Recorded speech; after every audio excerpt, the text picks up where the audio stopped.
Hello दोस्तों, स्वागत है आप सबका एक बार फिर से चैनल में।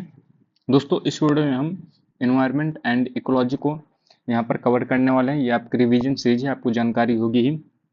यदि आप चैनल पर पहली बार हैं तो चैनल को सब्सक्राइब जरूर कर लीजिएगा और आपको इस चैनल पर प्लेलिस्ट भी मिल जाएगी जिसमें हम रिवीजन सीरीज चला रहे हैं, जो कि आपके प्रीलिम्स एग्जामिनेशन के लिए और आर और भी जो भी वनडे एग्जाम हो रहे हैं उनके लिए भी ये सीरीज महत्वपूर्ण होने वाली है। ठीक है, आप देखेंगे प्रीवियस ईयर क्वेश्चन देखेंगे तो आपको इस रिवीजन सीरीज से काफ़ी अच्छे क्वेश्चन देखने को मिल जाएंगे। सबसे बड़ी चीज़, जो भी फैक्ट्स आपके एग्जामिनेशन में आते हैं वो तो 100% मिलने के चांस है। ठीक है, तो चलिए स्टार्ट करते हैं। बाकी आपको कोई भी सुझाव है तो आप कमेंट बॉक्स में जरूर बता सकते हैं। तो हम देखिए पर पारिस्थितिकी की पहले बात कर लेते हैं कि आखिर इकोलॉजी क्या है। तो इकोलॉजी की बात करें, देखिए पारिस्थितिकी जीव विज्ञान की वह शाखा है जिसमें जीव समूह, जीव समुदाय और उनके वातावरण के मध्य पारस्परिक संबंध का अध्ययन किया जाता है इसके अंतर्गत। ठीक है, ये चीज आपको ध्यान ध्यान देना है। तो यानी जीव समुदाय और जो आसपास का वातावरण है तो इनके मध्य जो पारस्परिक संबंध होता है इसे ही हम पारिस्थितिकी यानी इकोलॉजी कहते हैं। अब यहाँ पर ध्यान दीजिएगा, अर्नेस्ट हैकेल ने इकोलॉजी शब्द का सबसे पहले प्रयोग किया था 1869 में, ध्यान दीजिएगा। और इकोलॉजी सिस्टम की बात करें तो इकोलॉजी सिस्टम का सर्वप्रथम प्रयोग एजी टांसले ने किया था 1935 में। ध्यान दीजिए, इकोलॉजी शब्द का सबसे पहले प्रयोग किसने किया था, तो ये आपके हैकेल ने किया था। जबकि इकोलॉजिकल सिस्टम की बात करें तो ये देखिए एजी टांसले के द्वारा यूज किया जाता है। ठीक है, अब देखिए घटक की बात कर लेते हैं। तो पारिस्थितिकी तंत्र के घटक मोस्ट इंपॉर्टेंट, ये भी क्वेश्चन आपका एग्जाम में बनता है। तो दो घटक होते हैं, जैविक घटक और अजैविक घटक। तो देखिए जैविक घटक में जीवित चीजें आती हैं आपके के प्रकार से, जैसे उत्पादक हो गए, उपभोक्ता हो गए और अपघटक, ये चीज आते हैं। अजैविक घटक में देखिए आपके तीन टाइप हो जाते हैं, एक भौतिक घटक, एक अकार्बनिक घटक, एक आपका कार्बनिक घटक। देखिए भौतिक घटक में आपके भौतिक कारक में क्या आ जाएंगे, तापमान हो गया, ह्यूमिडिटी हो गई, प्रकाश, सौर ऊर्जा हो गई, स्थलाकृति हो गई, स्थल की आकृति और वायुमंडलीय दाब, ये सब आपके भौतिक कारक है जो कि अजैविक घटक के अंतर्गत आते हैं। अकार्बनिक कारक में आपका जल, मिट्टी, खनिज, चट्टान, वायुमंडलीय गैस आती हैं। कार्बनिक कारक में आपका प्रोटीन, वसा और कार्बोहाइड्रेट आती हैं। अब देखिए जैविक घटक को हम तीन भागों में विभाजित करते हैं, जैसे कि हमने देखा उत्पादक, उपभोक्ता और अपघटक में। देखिए उत्पादक के अंतर्गत ध्यान दीजिएगा, इसे हम प्रोड्यूसर भी कहते हैं इंग्लिश में। तो इसके अंतर्गत आपके पेड़ पौधे, कुछ खास हैं जो कि बैक्टीरिया और शैवाल होते हैं, एल्गी, ये आते हैं। और जो कि सूर्य की प्रकाश की उपस्थिति में सरल अजैविक पदार्थों से अपना भोजन बना सकते हैं। ठीक है, उपभोक्ता की बात करूं तो उपभोक्ता भी आपके तीन प्रकार के होते हैं, प्राथमिक उपभोक्ता, द्वितीयक और तृतीयक। प्राथमिक उपभोक्ता में ध्यान दीजिएगा चरने वाले पशु जैसे बकरी, खरगोश, ऊंट, टिड्डा आदि आते हैं। जबकि द्वितीयक में सेकेंडरी उपभोक्ता में आपके शाक भक्षी यानी आपकी जो शाक सब्जी खाते हैं जैसे सांप, भेड़िया आदि आते हैं। तृतीयक में ध्यान दीजिएगा प्राथमिक व द्वितीयक उपभोक्ता को अपना आहार बनाते हैं, जैसे कि आपके बाज हो गया, शेर हो गया, बाघ हो गया, ये सब ऐसे हैं जो प्राथमिक और द्वितीयक उपभोक्ता को अपना आहार यानी अपना खाना बनाते हैं। ठीक है, अपघटक की बात करें तो ध्यान दीजिएगा इसमें मुख्यतः बैक्टीरिया और आपके फंजाई यानी कवक आते हैं। ये पोषण के लिए मृत मृत कार्बनिक पदार्थ या अपरदन पर निर्भर रहते हैं, ये चीज भी आपको ध्यान देना है। अब देखिए ये बहुत ही इंपॉर्टेंट है, 10% का नियम। ये 10% का नियम क्या है तो ध्यान दीजिएगा, लिंडेमन के द्वारा दिया जाता है और इसे हम लिंडेमन का 10% का नियम भी कहते हैं। शाकाहारी जंतु द्वारा उत्पादित जो शुद्ध प्राथमिक उत्पादकता है इसका 10% भाग अपने में संचित रखता है। ठीक है, जब आप ये आगे जाएगा तो ये मांसाहारी जंतु द्वारा शाकाहारी जंतु का भक्षण, शाकाहारी की 10% ऊर्जा संरक्षित रखी जाएगी। इस पर जब ये नीचे जाएगा तो खाद्य कड़ी में प्रत्येक स्तर पर द्वितीय, प्राथमिक या द्वितीय के तृतीय स्तर पर उपभोक्ता द्वारा केवल 10% संचित ऊर्जा का अपने शरीर भार में रूपांतरण होता है। इसका मतलब कुल मिला के ये है, जब ऊर्जा का एक रूप से दूसरे रूप में रूपांतरण होता है तो 10% ऊर्जा का ह्रास होता है, ये चीज आपको ध्यान देना है। ठीक है, यानी 10% ऊर्जा का ही प्रयोग होता है, बाकी आपका 90% आगे चली जाती है, ये चीज आपको ध्यान देना है। अब आगे है जैवमंडलीय पारिस्थितिकी तंत्र में ऊर्जा का प्रभाव केवल एक दिशीय होता है, ये चीज आपको ध्यान देना है। देखिए जैवमंडलीय जो होता है पारिस्थितिकी तंत्र, इसमें ऊर्जा का प्रवाह कैसा होता है, एक दिशीय होता है। ठीक है, यानी वन डायरेक्शनल होता है, ये चीज आपको ध्यान देना है, इंपॉर्टेंट है। ऊर्जा का प्रभाव अजैविक प्रणाली में जैविक प्रणाली की दिशा में होता है, ये चीज भी आपको ध्यान देना है। अब देखिए पिरामिड की बात करें तो पिरामिड बहुत इंपॉर्टेंट है, पिरामिड से क्वेश्चन आपके बनते हैं, ध्यान दीजिएगा। पारिस्थितिकी तंत्र के विभिन्न स्तरों में प्रति इकाई क्षेत्र में उपस्थित जीवभार के रेखा चित्रीय निरूपण को हम जीवभार का पिरामिड कहते हैं। पारिस्थितिकी तंत्र यानी देखिए इकोलॉजिकल सिस्टम में ऊर्जा का पिरामिड ध्यान दीजिएगा सदैव सीधा बनता है। पारिस्थितिकी तंत्र में बात हो रही है, पारिस्थितिकी तंत्र में आपके ऊर्जा का पिरामिड सीधा बनता है, जबकि जलीय पारिस्थितिकी तंत्र जो आपका वाटर में होता है, तो ध्यान दीजिएगा जैसे कि आपके तालाब में इनका देखिए पिरामिड हमेशा ही उल्टा बनता है, ऐसे बनेगा, ठीक है। और पारिस्थितिकी तंत्र में ऐसा बनेगा, ये चीज आपको ध्यान देना है, ठीक है, इंपॉर्टेंट है, कई बार एग्जाम में आ चुका है ये क्वेश्चन। खाद्य श्रृंखला की बात करें, देखिए इकोसिस्टम में एक जीव से दूसरे जीव में भोज्य पदार्थों का स्थानांतरण आपका खाद्य श्रृंखला कहलाती है। जैसे आप देखेंगे उदाहरण घास, टिड्डी, मेढक, सांप, बाज, इनका आप सीरीज ध्यान दीजिएगा। सबसे पहले देखिए घास, ये आपके उत्पादक हो गए, उसके बाद देखिए टिड्डी, ये प्राथमिक उपभोक्ता है, ये द्वितीयक, ठीक है। तो घास को देखिए टिड्डा खाएगा, टिड्डा को आपका मेढक खाएगा, मेढक को सांप खाएगा, सांप को बाज खा जाएगा। अब देखिए प्रवाल भित्ति पारितंत्र की बात करें, तो प्रवाल भित्ति की बात करें तो ये जो प्रवाल होता है ये एक चूना प्रधान सागरीय जीव है जो आपके कैल्शियम कार्बोनेट की बनी होती है, ये चीज भी आपको ध्यान देना है। इसके अवशेषों का क्रमशः स्त्रीकृत से प्रवाल भित्ति का निर्माण होता है, ये चीज आपको ध्यान देना है।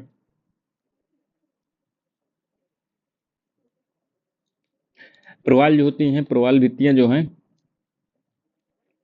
मुख्यतः उष्णकटिबंधीय सागर जैसे 30 डिग्री उत्तरी अक्षांश से 30 डिग्री दक्षिणी अक्षांश के मध्य में पाई जाती हैं। जैसे कि आप प्रवाल भित्तियां देखते हैं जो कि आपका ग्रेट बैरियर रीफ है, ये कहाँ है, तो ये आपका ऑस्ट्रेलिया में पाया जाता है। इसके अलावा भारत में भी पाए जाते हैं, ठीक है। इनके जीवित रहने के लिए 18 से 25 डिग्री सेंटीग्रेड तापमान है जो कि नॉर्मल होना चाहिए। विश्व की सबसे बड़ी प्रवाल भित्ति कहाँ है, तो ग्रेट बैरियर रीफ में है, ठीक है, ये चीज आपको ध्यान देना, जो कि ऑस्ट्रेलिया में है। अब भारत में देखिए आपके अंडमान निकोबार में है, सबसे ज्यादा है, कच्छ की खाड़ी में है सबसे कम, मन्नार की खाड़ी और लक्षद्वीप में भी आपके पाए जाते हैं।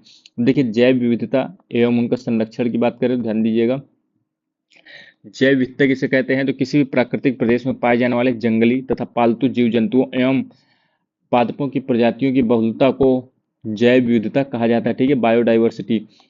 1992 में रियो डी जनेरियो जो कि आपके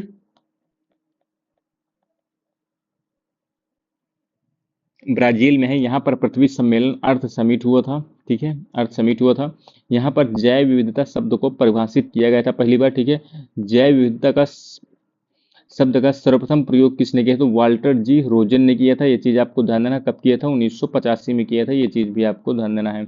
अब देखिए जैव विविधता बायोडाइवर्सिटी कंजर्वेशन की बात करो, देखिए एक तो आपका है इन सीटू, एक है आपका एक्स सीटू, ठीक है, कंजर्वेशन। तो इन सीटू के अंतर्गत क्या आता है, तो राष्ट्रीय उद्यान हो गया जो कि 106 के आसपास है, वन्य जीव अभयारण्य हो गए, जैवमंडल आगार हो गए, पवित्र उपवन और झील हो गए, समुदाय आगार और संरक्षण आगार। ये कई बार क्वेश्चन आ जाता है कि इनमें से कौन सा जो कि इन सीटू का उदाहरण या एक्स सीटू का है, ठीक है, तो ये ध्यान देना है। इन सीटू में देखिए राष्ट्रीय उद्यान, वन्य जीव अभयारण्य, जैवमंडल आगार, पवित्र उपवन, ये सब चीजें आती हैं। बाह्य स्थानीय संरक्षण एक सीटू यानी उस एरिया से बाहर रखकर उनको संरक्षित करने का प्रयास किया जाता है। जैसे आप देखेंगे जीन बैंक, बीज बैंक, निम्न तापीय संरक्षण हो गया,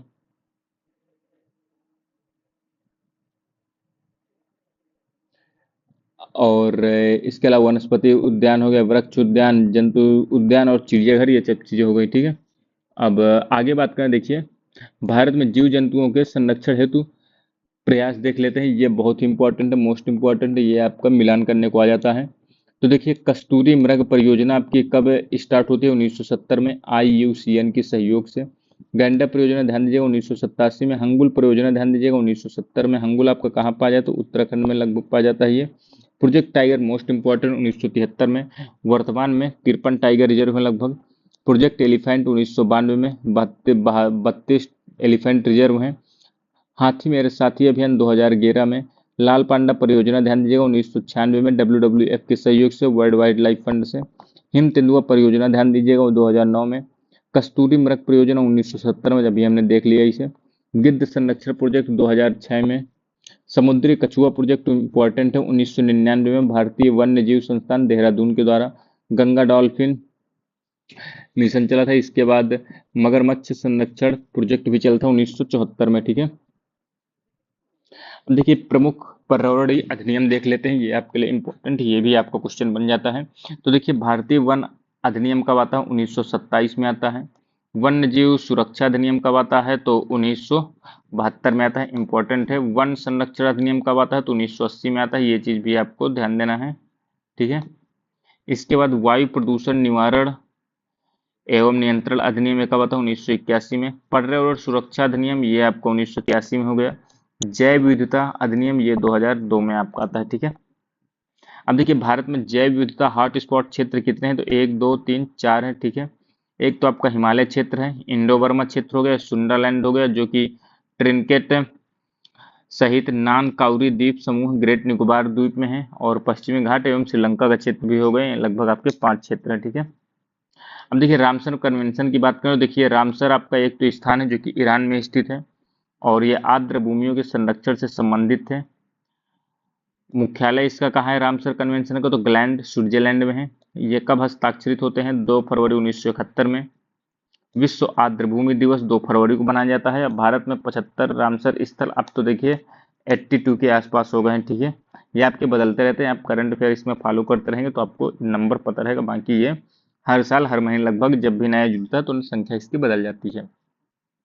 अब देखिए भारत में पर्यावरण संरक्षण के लिए चलाए जाने वाले प्रमुख आंदोलन, तो एक तो है आपका शांत घाटी आंदोलन है, केरल में 1973 में चलाया गया। चिपको आंदोलन आपका चलाया जाता है 1974 में उत्तराखंड के रैडी गांव में, ठीक है। और सुंदरलाल बहुगुणा, गौरा देवी और चंडी प्रसाद भट्ट जो कि आंदोलन के नेतृत्व करता थे। इसको देखिए मैती आंदोलन मोस्ट इंपॉर्टेंट है भी, ये 1994 में चलाया गया। कल्याण सिंह रावत ने उत्तराखंड के चमोली जिले से इसकी शुरुआत की थी। जंगल बचाओ आंदोलन ये आपका बिहार में 1980 के दशक में। नवदान्य आंदोलन ये 1982 में। नर्मदा बचाओ आंदोलन ध्यान दीजिएगा ये आपको 1989 में है। नेतृत्व मेधा पाटेकर, बाबा आमटे और अरुंधति राय के द्वारा। अपिक्को आंदोलन इंपॉर्टेंट है 1983 में, कर्नाटक द्वारा। नेता कौन थे इसके? तो नेता थे इसके कौन? पांडुरंग हेगड़े। इसको देखिए बिश्नोई आंदोलन की बात करें, देखिए 1731 में नेतृत्व किसने किया था? तो अमृता बिश्नोई ने किया था। इसके बाद है बालियापाल आंदोलन, तो देखिए उड़ीसा में गांव की भूमि पर मिसाइल टेस्टिंग रोकने के लिए आपका ये बालियापाल आंदोलन है जो कि हुआ था, ठीक है। अब देखिए प्रमुख वन्यजीव संस्थान देख लेते हैं जिनमें टिक लगा है, वो बहुत ही इंपॉर्टेंट है आपके लिए, ये चीज आपको ध्यान देना है। तो देखिए इंडियन फॉरेस्ट कॉलेज आपका कहाँ है? देहरादून में है। केंद्रीय पक्षी शोध संस्थान इज्जत नगर बरेली में है। भारतीय वन सर्वेक्षण केंद्र ध्यान दीजिएगा देहरादून में है। देहरादून में भारतीय वन सर्वेक्षण संस्थान और इंडियन फॉरेस्ट कॉलेज है। भारतीय प्राणी विज्ञान सर्वेक्षण केंद्र ये आपका कोलकाता में है। भारतीय वन प्रबंधन संस्थान भोपाल में है। भारतीय वनस्पति उद्यान ध्यान दीजिएगा कोलकाता में है।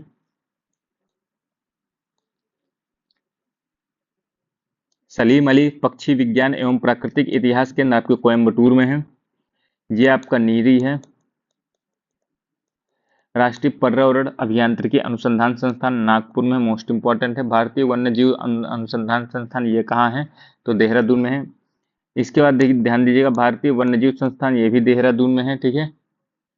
पारिस्थितिकी विज्ञान केंद्र ये बेंगलोर में है। भारतीय प्राणी विज्ञान सर्वेक्षण केंद्र ये आपके कोलकाता में है। यूनेस्को के देखिए MAB program man and biosphere reserve program में शामिल भारत में कुल 12 बायोस्फीयर हैं, रिजर्व हैं। कौन कौन से? तो एक तो नीलगिरी है, मन्नार की खाड़ी, सुंदरवन, नंदा देवी, नोकरेक, पंचमढ़ी, सिमलीपाल, अचानक मार, अमरकंटक, ग्रेट निकोबार, अगस्तमलाई, कंचनजंगा और पन्ना है जो कि शामिल है, ठीक है। अब देखिए भारत के बायोस्फीयर रिजर्व 18 हैं, यह हमने अभी देख लिया, ठीक है। देखिए नीलगिरी पहला था आपको 1986 में, ध्यान दीजिएगा। पन्ना आपका 2011 में लास्ट था, ये चीज भी आपको ध्यान देना है। ये पन्ना कहाँ है? तो MP में है।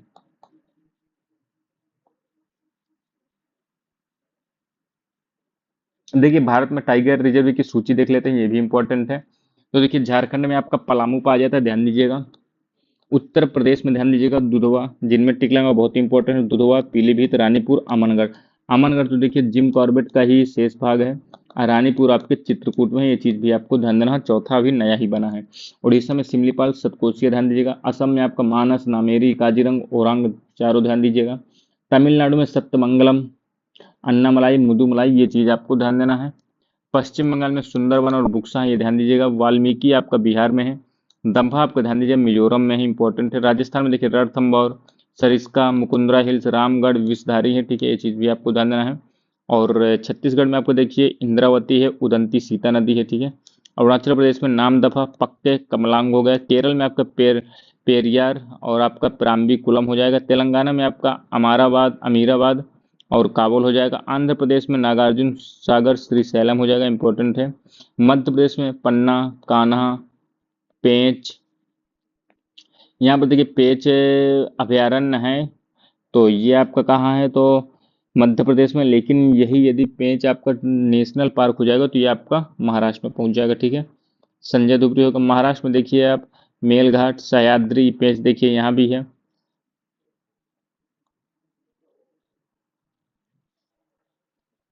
कर्नाटक की बात करें, देखिए बांदीपुर, नागरहोल, बिलगिरी रंगनाथ मंदिर हो जाएगा। उत्तराखंड में कारबेट, राजा जी टाइगर रिजर्व, ये सब हो जाएंगे, ठीक। अब देखिए हरित गृह प्रवाह एवं जलवायु परिवर्तन की बात कर लेते हैं। देखिए जोसेफ फोरियर ने 1824 में ग्रीन हाउस या गरीब हरित गृह गैसों की संकल्पना की थी, ये चीज आपको ध्यान देना है। अब देखिए भूमंडलीय उष्णता के प्रभाव कौन से होते हैं। एक तो सकारात्मक प्रभाव होता है, एक नकारात्मक प्रभाव होता है। तो सकारात्मक प्रभाव इसका क्या है, तो देखिए बादलों में वृद्धि होगी जब गर्मी ज्यादा पड़ेगी। पौधों द्वारा जल उपयोग क्षमता में वृद्धि हो जाएगी, अधिक मात्रा में प्रकाश का संश्लेषण हो जाएगा। अब देखिए नकारात्मक प्रभाव क्या होता है, तो फसल उत्पादकता में इससे कमी आती है, जैव विविधता में भी कमी होती है, मौसमी दशाओं में परिवर्तन होता है, बाढ़, सूखा, समुद्र के स्तर पर वृद्धि होती है, तटीय प्रदेशों का इससे डूब जाना, ग्लेशियर का पिघलना, तापमान में वृद्धि। स्कैंडिनेवियन प्रायद्वीप के अन्य अनेक देशों में काफी तट हैं जो कि समुद्र में समाहित हो गए हैं समय से पूर्व। आम में बौर आ जाना, ये भी एक नकारात्मक प्रभाव का प्रकार है।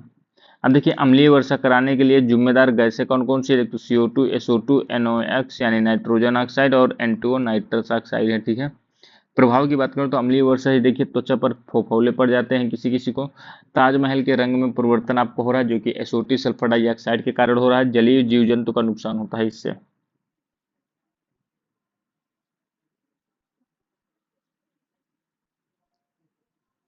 कृत्रिम वर्षा की बात कर लेते हैं, आर्टिफिशियल, ठीक है, रेन की। तो देखिए सिल्वर आयोडाइड और आपका CO2 के द्वारा होता है। देखिए सिल्वर आयोडाइड ये आपका क्या है, तो गर्मी के समय में आपके बादल बनते हैं जिससे कृत्रिम वर्षा होती है।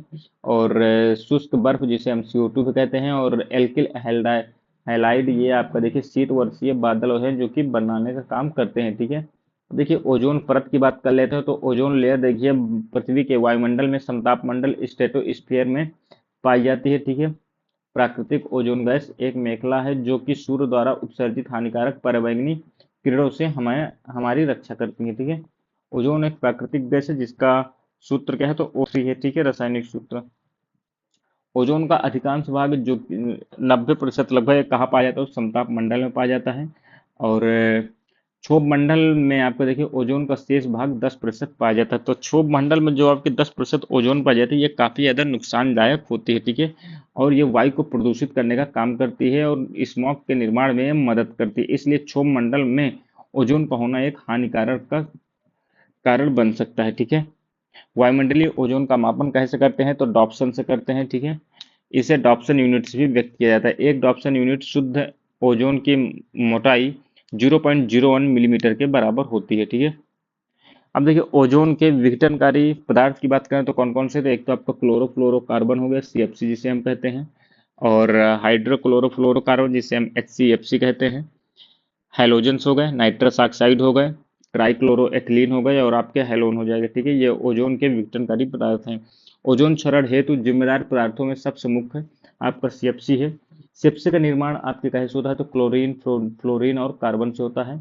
इसका व्यापारिक नाम ध्यान दीजिएगा, आपको इसका व्यापारिक नाम क्या है, तो फ्रीयान गैस है, ठीक है। और CFC का मुख्य उपयोग हम रेफ्रिजरेटर, एयर कंडीशनर में कूलेंट के रूप में करते हैं और आग बुझाने वाले कारक के रूप में भी इसका प्रयोग किया जाता है। ओजोन परत संरक्षण के उपाय की बात करें तो देखिए टोरंटो विश्वविद्यालय के जो केंट मूर के नेतृत्व में अनुसंधानकर्ता ने वर्ष 2005 में तिब्बत पठार के ऊपर ओजोन हैलो का है जो कि पता लगाया था। ओजोन परत के क्षरण हेतु मॉन्ट्रियल प्रोटोकॉल ये आपका 16 सितंबर 1987 को अपनाए गए थे, ये चीज आपको ध्यान देना है।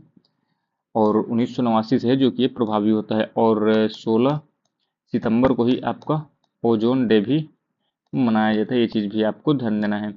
मॉन्ट्रियल प्रोटोकॉल 1987 के तहत विकसित देशों को वर्ष 2000 तक क्लोरोफ्लोरोकार्बन का उपयोग और उत्पादन पूरी तरह प्रतिबंधित करने को कहा गया था। रवांडा के देखिए किगाली समझौता भी ध्यान दीजिएगा, किगाली समझौता आपके 2016 में होता है। इस पे 197 देशों ने HFC यानी हाइड्रो क्लोरोफ्लोरोकार्बन की श्रेणी में ग्रीन हाउस गैसों को कम करने के लिए एक ऐतिहासिक समझौता जो कि ज्ञापित किया था। इसने में क्या कहा गया था, तो 2100 तक ग्लोबल वार्मिंग में 0.5 डिग्री सेल्सियस तक कमी लाने का लक्ष्य रखा गया था। ठीक है, अब देखिए सूर्य की पराबैंगनी किरणों के सामान्यतः 3 वर्गों में बांटा गया है, UVA, UVB और UVC। तो देखिए UVB विकिरणों का प्रभाव की बात करें, देखिए अत्यंत घातक, सनबर्न करने का कारण बनती है, मोतियाबिंद हो सकता है, त्वचा कैंसर हो सकता है, जीन उत्परिवर्तन हो सकता है, आनुवांशिक दोष हो सकता है। ओजोन परत सूर्य के उच्च आवृत्ति के पराबैंगनी प्रकाश की 93 से 99% मात्रा है जो कि अवशोषित कर ली जाती है, जो कि पृथ्वी पर जीवन के लिए हानिकारक होता है। अब देखिए पर्यावरण एवं सतत विकास, सस्टेनेबल डेवलपमेंट की बात कर लेते हैं। देखिए पृथ्वी पर पाए जाने वाले भूमि, जल, वायु, पेड़ पौधे, जीव जंतु का समूह जो हमारे चारों ओर है, इसे हम पर्यावरण कहते हैं। देखिए पर्यावरण संरक्षण अधिनियम की बात करें तो 1986 में जो आता है, इसके अनुसार पर्यावरण किसी जीव के चारों ओर से घिरे भौतिक एवं जैविक दशाओं और उनके साथ अंतःक्रिया को सम्मिलित किया जाता है इसमें। अब देखिए पर्यावरण की बात कर लेते हैं। देखिए पर्यावरण जो है आपका वायुमंडल, जलमंडल, जीवमंडल, स्थलमंडल में विभाजित रहता है, यानी इनमें भाग आप कर सकते हैं। वायुमंडल में देखिए पर्यावरण आपके क्षोभ मंडल और संताप मंडल में पाया जाता है। ठीक है, वायुमंडल से जलमंडल और जलमंडल से वायुमंडल में परिवर्तन होता रहता है। जलमंडल में आपकी हिमनद, झील, नदी, सागर आते हैं और ये सब देखिए एक दूसरे से कोऑर्डिनेट कर रहे हैं। जैसे जलमंडल आपको देखिए जीवमंडल में बदल सकता है, जीवमंडल आपका जलमंडल से संबंधित होता है, जीवमंडल के अंतर्गत पौधे और जंतु आते हैं। ऐसे ही जीवमंडल और स्थलमंडल वायुमंडल होते हैं। तो देखिए स्थलमंडल में पर्वत, मैदान, मरुस्थल हो गए। ठीक है, ये चीज आपको ध्यान देना है। अब देखिए प्रदूषण के प्रकार यदि पूछ लेता है तो भौतिक गुणों के आधार पर गैसीय प्रदूषण, धूल प्रदूषण, ताप प्रदूषण, ध्वनि प्रदूषण, रेडियो सक्रिय प्रदूषण और आपका एक गुटखा खाने का प्रदूषण, उसे क्या कहते हैं पता नहीं, आप बताइए उसे कौन सा प्रदूषण कहेंगे आप। उत्पत्ति के आधार पर देखिए प्रदूषण के प्रकार दो प्रकार के हैं, एक प्राकृतिक और एक है आपका मानव के द्वारा जो होते हैं। प्राकृतिक में ज्वालामुखी का फूटना और मानव में आपके मनुष्य द्वारा औद्योगिक क्षेत्र, कृषि से उत्पन्न प्रदूषक है, जो कि इसका एक प्रकार है। पारिस्थितिकी तंत्र के आधार पर देखिए जैव निम्नीकरण, बायोडिग्रेडेबल और जैव निम्नीकरण। ठीक है, तो जैव निम्नीकरण में आपको देखिए घर का कूड़ा, पशुओं के मूल मूत्र, सीवेज आदि, और जैव निम्नीकरण में प्लास्टिक, DDT, बेंजीन और हेक्साक्लोराइड जो कि आते हैं। अब देखिए धारणीय विकास की बात करें, सस्टेनेबल डेवलपमेंट की बात करें तो सस्टेनेबल डेवलपमेंट का विकास वह अवधारणा है जिसके अंतर्गत वर्तमान की आवश्यकताओं के साथ साथ भविष्य की आवश्यकताओं पर भी ध्यान दिया जाए। धारणीय विकास की अवधारणा 1987 में world commission on environment and development में अपनी रिपोर्ट आवर कॉमन फ्यूचर में प्रस्तुत की थी। वर्ष 1992 में पृथ्वी सम्मेलन घोषित एजेंडा 21 में इसे समर्थन प्रदान किया जाता था। एजेंडा 21 देखिए जैविक विविधता का सर्वेक्षण और संकटग्रस्त जीवों का संरक्षण है। एजेंडा 21 में पूंजी स्थानांतरण को उदार बनाने का बल है। इसमें देखिए सबको खाद्य, स्वच्छ जल और सुरक्षा मिलती है। विकासशील देशों में गरीबी निवारण और जनसंख्या निवारण का भी काम हो रहा है।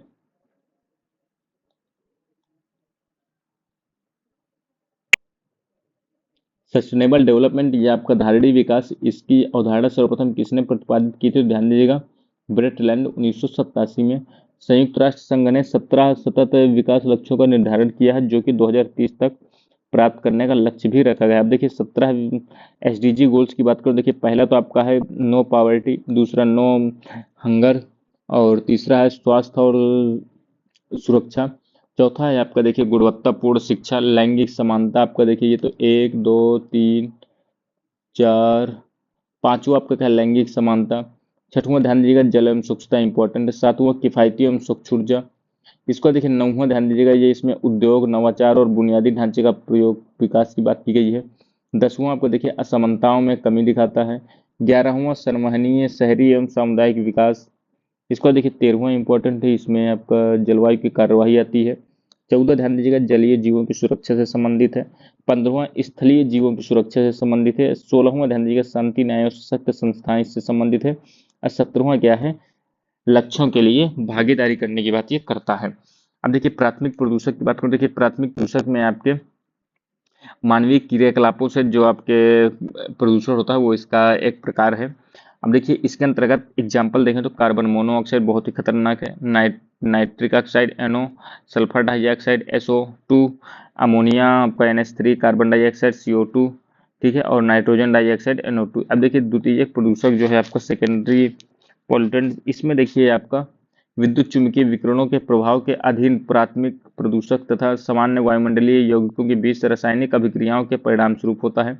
इस पे आपको देखिए ओजोन आता है, नाइट्रिक अम्ल आएगा, सल्फर डाइऑक्साइड और सल्फ्यूरिक अम्ल है जो कि इसी के अंतर्गत आता है। अब देखिए वायुमंडल में जो आपका वायु प्रदूषण होता है मानवीय या प्राकृतिक कारणों से ये होता है और इसे हम वायु प्रदूषण कहते हैं। देखिए PM क्या है, तो पार्टिकुलेट मैटर, 10 माइक्रोन से बड़े आकार वाले कणों को शुद्ध कणकीय पदार्थ या धूल की संज्ञा दी जाती है। फ्लाई एश ध्यान दीजिएगा इंपॉर्टेंट, कई बार एग्जाम में आ चुका है।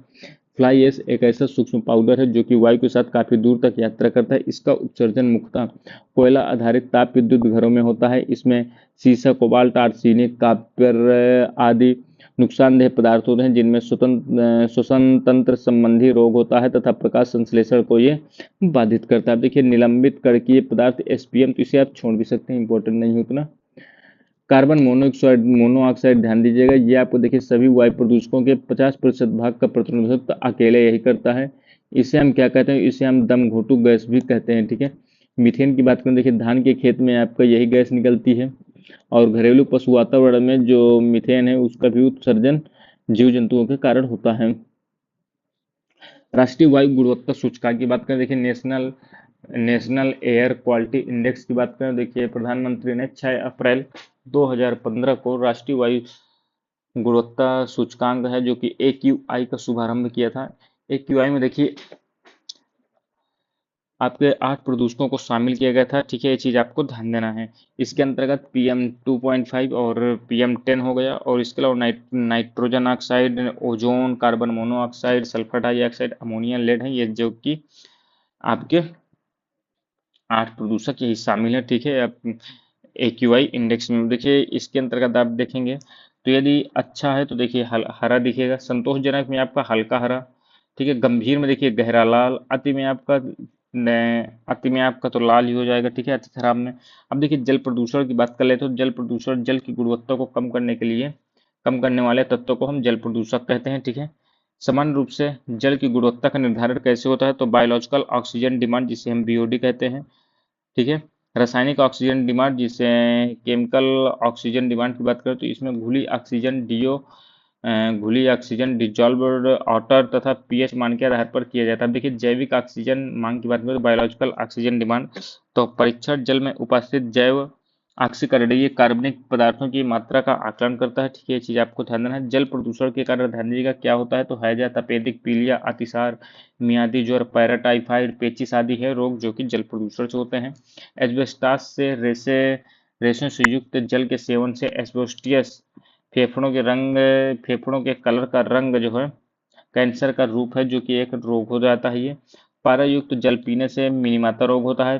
पेयजल में नाइट्रेट की अधिकता से आपका क्या होता है, तो ब्लू बेबी सिंड्रोम होता है।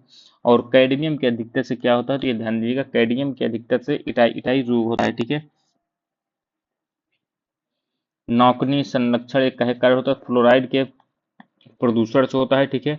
जल में आर्सेनिक की अधिकता से ब्लैकफुट नामक रोग और सीसा युक्त जल से एनीमिया और सिर दर्द एवं मांसपेशियों में कमजोरी का आभास होता है, ठीक है।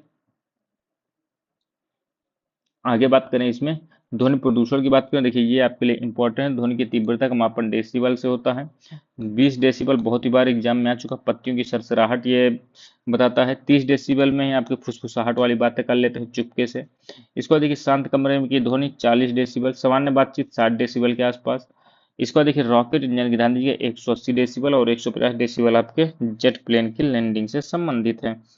अब देखिए यहाँ पर हम देख लें प्रमुख स्वैच्छिक पर्यावरण एवं मानवाधिकार संगठन की बात कर लें, देखिए UNEP की स्थापना यूनाइटेड नेशन इन्वायरमेंट प्रोग्राम की बात करें, देखिए 1972 में स्थापित होता है, नैरोबी केन्या में इसका हेडक्वार्टर है। इसको देखिए रेड क्रॉस की बात करें तो 1863 में इसकी स्थापना हो जाती है। जिनेवा स्विट्जरलैंड में है इसका हेडक्वार्टर। इसको देखिए ग्रीन पीस की बात करें तो 1971 में होता है। एम्स्टर्डम नीदरलैंड में इसका मुख्यालय है। एमनेस्टी इंटरनेशनल 1961 में स्थापित है और ये लंदन इंग्लैंड में है, जो कि वहाँ मुख्यालय है इसका। World wide fund for nature की बात करें तो देखिए 1988 में स्थापित होता है कैम्ब्रिज इंग्लैंड में। ह्यूमन राइट वॉच की बात करें तो 1978 में आपका स्थापना है और न्यूयॉर्क इसका मुख्यालय है। आईपीसीसी की बात करें तो देखिए 1988 में इसकी स्थापना होती है। मुख्यालय आपका जिनेवा स्विट्जरलैंड में है। ठीक है। वेटलैंड इंटरनेशनल की बात करें 1996 में इसकी स्थापना होती है और नीदरलैंड इसका फ्रेंडली सर्किल है। ठीक है। फ्रेंड्स ऑफ अर्थ की बात करें देखिए ये 1970 में एम्स्टर्डम नीदरलैंड में आपको पाया जाता है। ठीक है, ये चीज आपको ध्यान देना है। अब देखिए अंतर्राष्ट्रीय पर्यावरणीय सम्मेलन और संधियों की बात कर लेते हैं। देखिए इसमें स्टॉकहोम सम्मेलन है जो कि 1972 में स्टार्ट होता है। इसे हम पर्यावरण का मैग्ना कार्टा कहते हैं, किसे, स्टॉकहोम सम्मेलन को। और इस सम्मेलन में यूएनईपी की स्थापना हुई थी। 5 जून को पर्यावरण दिवस मनाने की भी घोषणा कर दी गई थी। मॉन्ट्रियल प्रोटोकॉल ध्यान दीजिएगा 1987 में आता है और ये कनाडा में इसकी बैठक होती है। ओजोन परत संरक्षण से संबंधित है। 16 सितंबर को ओजोन दिवस भी मनाया जाता है। रियो सम्मेलन ब्राजील, जिसे हम पृथ्वी सम्मेलन भी कहते हैं, 1992 में पहली बार हुआ था। सतत विकास हेतु एजेंडा 21 को जो कि स्वीकार कर लिया गया है। और जलवायु परिवर्तन पर संयुक्त राष्ट्र फ्रेमवर्क कन्वेंशन की भी स्थापना करने की बात कही जा रही है।